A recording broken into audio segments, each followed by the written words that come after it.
Tanya, apa yang pertama kali muncul di kepala kalian kalau mendengar kata sound pitch? TWS, TWS bass head, atau mungkin dual driver dan aptX? Tapi gue yakin sih, dari teman-teman ini nggak ada yang kepikiran kata gaming. Karena memang jarang banget sound pitch mengeluarkan TWS gaming. Nah, lucunya, hari ini kita kebagian satu buah TWS gaming dari sound pitch. Sound pitch Cyberpunk. Cybergear maksudnya, yang kelihatannya sih terinspirasinya dari game Cyberpunk. Seperti apa kualitasnya? Kita langsung masuk aja ke video.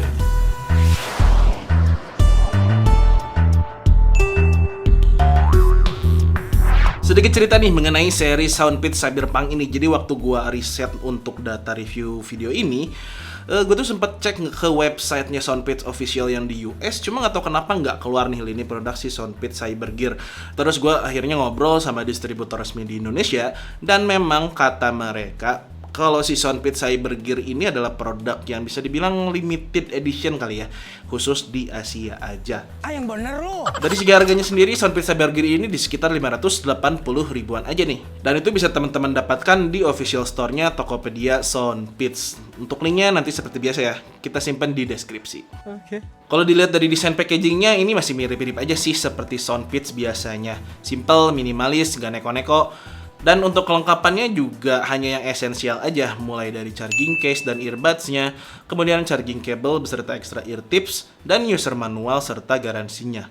Kita lanjut ke form factor-nya dulu deh. Dari segi desain ini langsung kelihatan ya, vibe gaming yang sci-fi futuristik gitu. Warna case-nya ini abu-abu tua dengan finishing yang sekilas terlihat seperti metalik, tapi sebetulnya materialnya ini terbuat dari plastik.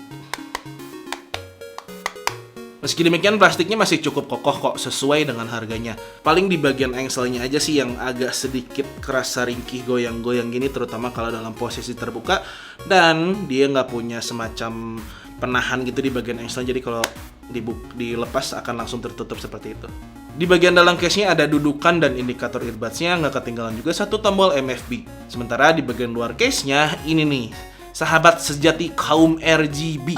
Karena di bagian sekeliling case-nya dan juga di bagian depan, ini tuh full ada lampu RGB-nya. Yang unik dari RGB LED dari case-nya ini adalah dia punya 4 mode bro.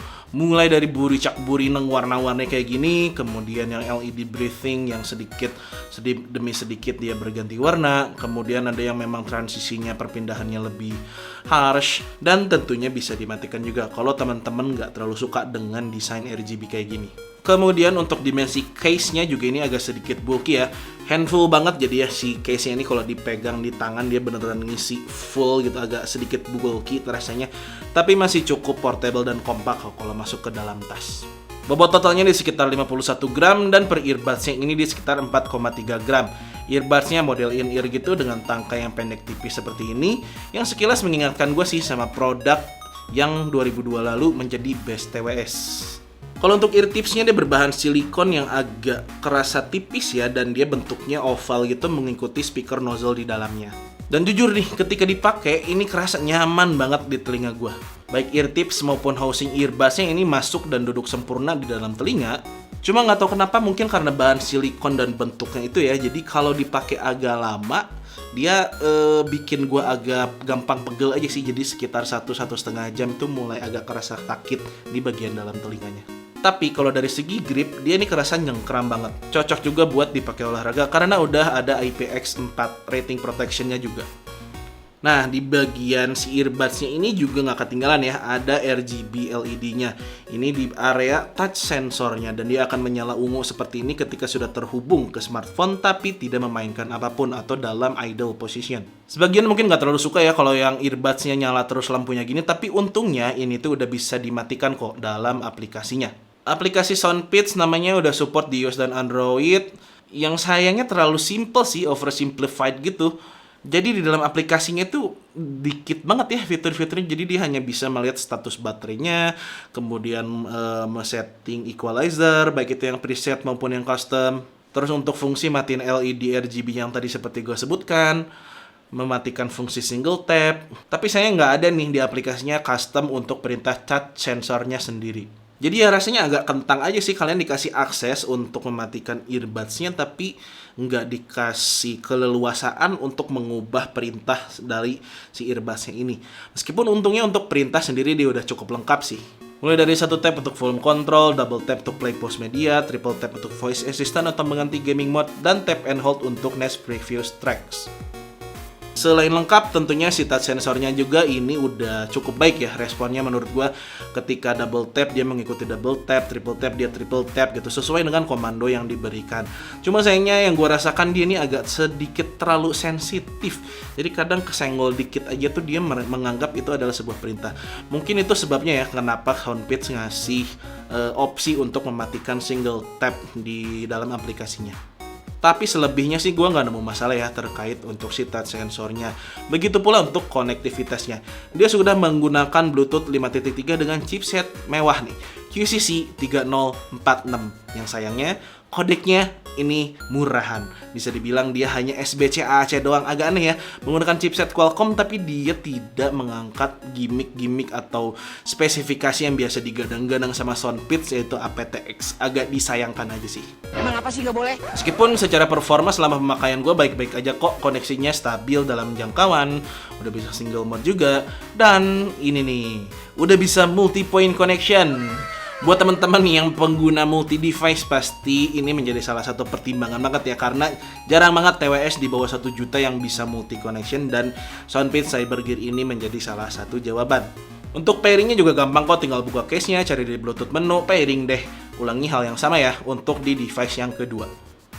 Kemudian untuk transisi atau perpindahan antar multi connection-nya, waktu itu gue sempat pakai connect ke HP iya dan connect ke laptop iya, dan baik-baik aja kok. Gue lagi dengerin musik gitu ya sambil kerja di laptop, terus ada telepon masuk di HP, ya udah gue tinggal double tap aja dari si earbuds-nya langsung mengangkat dan terhubung ke koneksi yang ada di smartphone. Meskipun awalnya tadi gue sedang mendengarkan musik dari laptop. Tapi memang kalau dibandingkan dengan ekosistem Apple, which is AirPods Pro gitu misalnya, ini masih belum se-flawless itu sih, perpindahannya masih ada sedikit jeda. Tapi mengingat harganya yang hanya di 500 ribuan, dengan fitur multi-connection yang ditawarkan, menurut gue itu salah satu hal yang patut diacungi jempol. Nice. Terkait konektivitas tentunya nggak lepas dari latency ya. Untuk latensinya sendiri dia diklaim bisa mencapai 45 millisecond, which is itu udah rendah banget ya kalau dibandingkan kayak aptX low latency kali itu. Nah, biar nggak penasaran, kita lihat dulu aja deh latency testnya. Oke, ini dia barangnya, Soundpeats R3 Pro. Dari build quality dulu kita bahas, udah kerasa kuat sih. Udah kerasa untuk plastiknya ini tebal, nggak yang tipis, nggak yang loyo. Udah kerasa kuat. Dan warnanya hitam full kayak gini ya, cakep kok. Game mode off.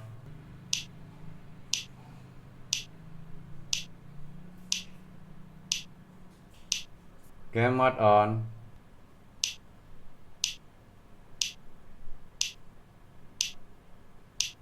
Game mode off.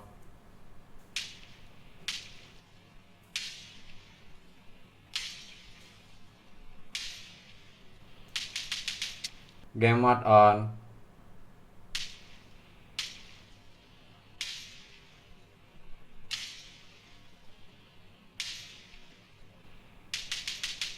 Nah, itu dia kurang lebih latency test dari si Soundpeats Cybergear ini, yang memang cukup terlihat tipis ya untuk si latensinya. Cuma untuk mencapai angka 45 millisecond ini ya agak sedikit berbeda lah.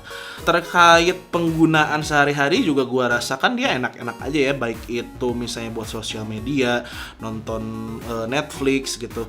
Ada delay yang awalnya misalnya di gaming mode-nya tidak dinyalakan, itu ada kerasa delay, tapi ketika dinyalakan dia memang kerasa lebih synchronize antara audio visualnya. Dan tentu karena si Cybergear ini adalah TWS buat gaming, ketika gue coba main game ini kerasa fun-fun aja sih ya, dalam artian latency atau delay-nya tuh tidak terasa mengganggu. Gue masih bisa happy-happy aja gitu main Genshin Impact, terus main Apex Legends gitu. Masih terasa apa ya, bisa mensupport gue lah secara audio. Tapi tetap kalau dibandingkan earphone cable ya masih mendingan earphone cable sekalian sih, terutama kalau main game-game FPS. Kalau untuk baterainya sendiri ini 40 mAh di earbudsnya dan total 470 mAh, yang mana dia diklaim 6,5 jam playtime per earbudsnya dan 20 jam untuk total playtime-nya. Tapi kalau dari hasil pengetesan gue sih ya agak lebih dari klaimnya ya.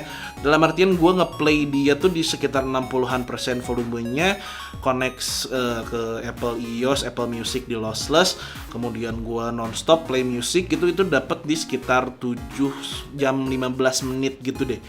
Apalagi kalau kalian ngeplay hanya di volume rendah 40-50% gitu, pasti akan dapat lebih lama dibandingkan yang hasil tes gue. Mengingat 6,5 jam itu dia klaim di volume 50%. Sementara kalau untuk chargingnya ini sayang dia belum ada fitur-fitur yang menarik sih.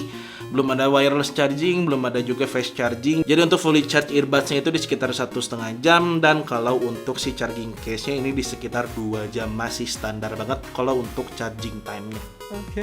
Nah, kemudian kalau terkait mikrofonnya, dia dibilangnya sih udah ada semacam noise cancellingnya gitu.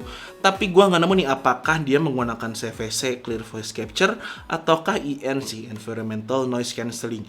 Tapi kalau untuk hasil suaranya sih ini adalah seperti yang teman-teman dengarkan saat ini.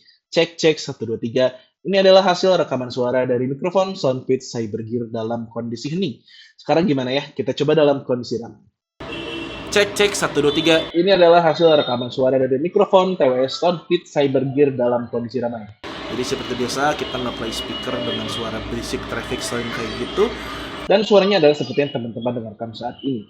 Cek 1 2 3. Ini adalah hasil rekaman suara dari mikrofon TWS Soundpitch Cybergear dalam kondisi ramai. Nah, itu dia kurang lebih untuk kualitas suara mikrofon yang dapat diharapkan ya untuk si Soundpitch Cybergear ini, yang dibilang itu menjadi salah satu daya jual utama. Tapi menurut gua sih ya meskipun dia bagus ya, tapi nggak yang terbaik gitu untuk kualitas mikrofonnya. Kenapa? Ketika memang digunakan untuk panggilan yang real gitu, misalnya ketika main game atau waktu itu gua ngetes via WhatsApp call, hasil suara yang dihasilkannya tuh suara gue meskipun terdengar clear dan jelas gitu, tapi dia kerasa berjarak, jadi gue kerasa agak jauh di belakang gitu untuk si hasil suaranya. Kemudian untuk efektivitas noise cancellingnya sendiri, meskipun dia cukup baik untuk meredam kebisingan, tapi agak sedikit mengubah karakter suaranya jadi menjadi lebih sedikit robotik. Kurang lebih seperti itu sih untuk impressions gue terhadap kualitas mikrofon dari si Soundpitch Cybergear ini. Masih bagus, tapi bukan yang terbaik. Sombong amat. Kita lanjut ke bagian kualitas suaranya nih. Dengan 10 mm driver size dan Mega S Immersive Gaming Audio Experience High Sound Clarity, bedeh, panjang bener tuh gimmicknya.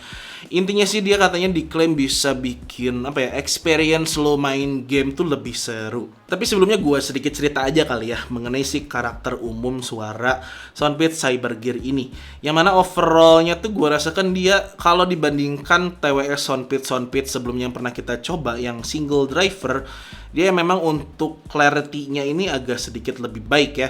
Dalam artian dia kerasa lebih clear, lebih jernih, lebih bening aja gitu untuk semua detail-detailnya yang keluar. Kemudian kalau di bagian bass, dia masih karakter Soundpitch ya. Bassnya kerasa solid, deep, dan juga booming. Detail di mid bass juga masih oke, tapi di sub bassnya ini agak berasa kurang. Jadi detail-detail di bagian subnya tuh meskipun dia masih kerasa rumbling gitu ya, bergetar, tapi ujung-ujungnya tuh serpihannya kurang kurang rapih aja sih, rasanya kurang terkontrol. Nah, untuk bagian midnya ini adalah satu aspek yang paling gue suka sih dari produk ini dibandingkan Soundpitch yang lain. Karena vokalnya ini kerasa banget clean and natural, dan terutama untuk vokalis cewek itu kerasa intimate dan presence aja gitu. Apabila dibandingkan dengan vokalis cowok, agak kerasa sedikit lebih berjarak, lebih ngejar ke staging dan megahnya gitu ya. Tapi kalau yang vokalis cewek gue lebih suka karena dia kerasa lebih intimate. Tapi terlepas dari itu, untuk detail clarity di instrumen juga dia baik ya, dalam artian misalkan ada suara gitar, suara biola, dia bisa dihasilkan dengan baik dan terdengar dengan natural. Nah, yang sedikit aneh ini justru ada di bagian treble-nya, yang biasanya kan agak kerasa lebih soft and relaxing ya. Cuma somehow di Soundpit Cyber Gear ini dia justru agak lebih sedikit extend gitu sih. Jadi crispnya tuh dapat, memang garing banget mungkin buat ngejar tadi high immersive dan high clarity sound itu ya. Tapi justru jadi apa ya? Jadi semacam bumerang kalau lagi main game FPS, ada suara desingan peluru agak sedikit bikin perih di telinga gitu loh, jadi agak tajam apalagi kalau dimainkan di volume tinggi. Tapi kalau mendengarkan musik sih masih bisa gue terima ya, karena gue cukup suka dengan treble yang agak pedas. Meskipun kalau di volume tinggi dia selain tadi kerasa lebih pedas, dia juga kerasa agak distorsi. So overall untuk SQ sih gue cukup suka ya dengan Soundpit Cyber Gear ini, masuk buat dibawa ajeb-ajeb EDM atau kalem-kalem jazz klasik vokal, bahkan buat rock and progressive juga. Tapi kalau buat gaming sih gue nggak merasakan adanya perbedaan tuning yang terlalu gimana ya antara ketika misalnya gaming mode-nya dinyalakan dan ketika gaming mode-nya dimatikan. Nggak ada perubahan yang signifikan gitu dari tuningan audionya. Nah, untungnya meskipun tidak ada perubahan, tapi secara teknis ini memang dia udah lebih baik dari rata-rata ya. Jadi untuk sound stage-nya dia kerasa memang lebih luas dari TWS biasanya. Kemudian untuk sound imaging-nya ini edan sih, baik dan akurat banget titik-titiknya. Bahkan dia juga kerasa ada panning gitu meskipun pergerakannya masih agak kasar. Kemudian untuk separasinya juga gue bisa bilang dia cukup aja untuk kelas harganya. Jadi dipakai buat dengerin musik juga enak, dipakai main game juga enak, kecuali kalau tadi ya di volume tinggi dan kalian main tembak-tembakan, hati-hati aja di bagian treble-nya itu akan sedikit menyayat kalau kuping kalian sensitif. Tapi gue sih paling demen dia ini dipakai nonton. Kita dengerin aja kali ya untuk sound sample-nya. Hold on, girl, now wait just a minute. I've got something to say. You should hear it. Oh, I'm happy to make time for your feelings, but you have to admit I already do. Let's just break it down.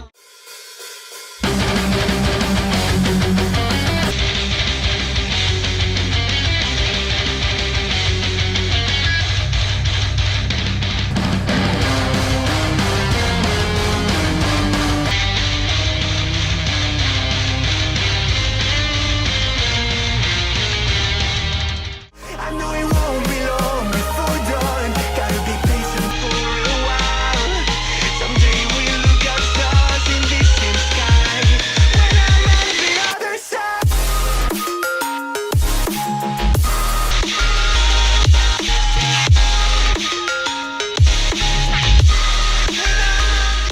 Nah, itu dia tadi sound sample dari si Soundpit Cyber Gear ini, yang mana sekali lagi gue ingatkan kalau sound sample tidak merepresentasikan 100% dari kualitas suara asli produk ini. Kalau disimpulkan nih, Soundpit Cyber Gear sebagai TWS Gaming, menurut gue sih dia udah mendapat checklist semua esensial yang penting ya dari sebuah produk TWS Gaming. Mikrofonnya oke, meskipun bukan yang terbaik. Konektivitasnya juga lancar dan stabil, dan juga udah multi point connection juga kalau memang diperlukan. Kemudian baterai life-nya juga lumayan gitu ya, didapat di sekitar 7 jam dengan talk time mungkin di sekitar 3,5 sampai 4 jam. Udah oke-oke aja lah, ditambah dengan desainnya yang ya kalau ada yang suka ya mungkin suka, yang enggak juga enggak. Tapi memang kalau untuk vibe gaming ini udah dapet banget sih dengan RGB LED yang kelihatan bikin dia lebih sci-fi futuristik gini. Dan dengan harganya yang di sekitar 580.000, tentu gue bisa merekomendasikan ini dengan aman buat teman-teman yang memang nyari TWS Gaming dengan model seperti ini. Dia udah, gue bilang seperti tadi, udah aman untuk dijadikan TWS Gaming karena udah menceklis semua kebutuhan yang penting. Sekian dulu untuk video kali ini. Terima kasih banyak sudah menonton. Gue Busem. Catch you guys in the next one. Peace.